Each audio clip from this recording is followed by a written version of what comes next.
Bonjour à tous, et bien aujourd'hui c'est à bord du tout nouveau SLK que nous profitons de ce beau soleil.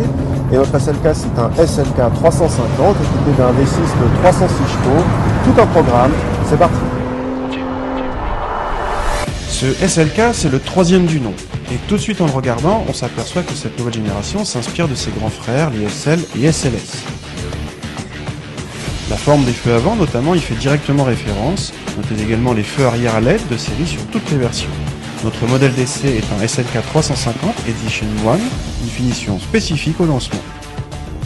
A l'intérieur nous avons droit à des éléments Design You, le programme de personnalisation de Mercedes. Les sièges sont spécifiques et offrent un bon confort tant au niveau de l'assise que du maintien latéral.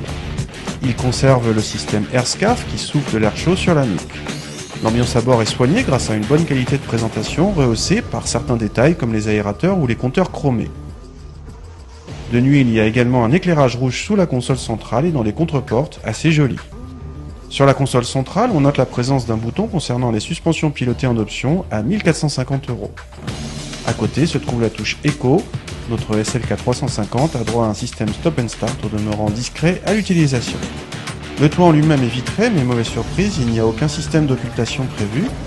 Peu de rangement dans l'habitacle et ça ne s'arrange pas dans le coffre avec un volume de 225 décimètres cubes en position décapotée. Si vous fermez le toit, vous montez à 335 décimètres cubes. Sous le capot, notre SLK 350 a droit à un V6 injection directe d'essence de 3,5 litres et 306 chevaux, uniquement disponible avec une boîte automatique à 7 rapports.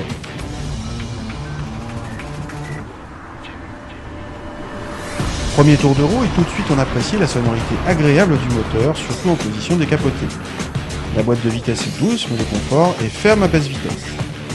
On accélère le rythme, le moteur est plein dès les barres rigides et s'énerve au fur et à mesure dans la montée dans les tours.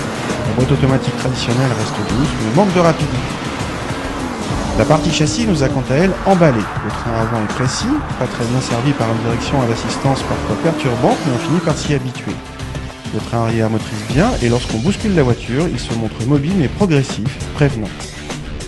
Le tout fait de ce SLK une voiture à la fois agile et facile, un vrai régal. Mais pour accéder à ce petit bonheur, il faut bourse délier. Le SLK 350 démarre à 55 150 € hors option, et le nôtre atteint la petite somme de 74 700 € avec tous ses équipements.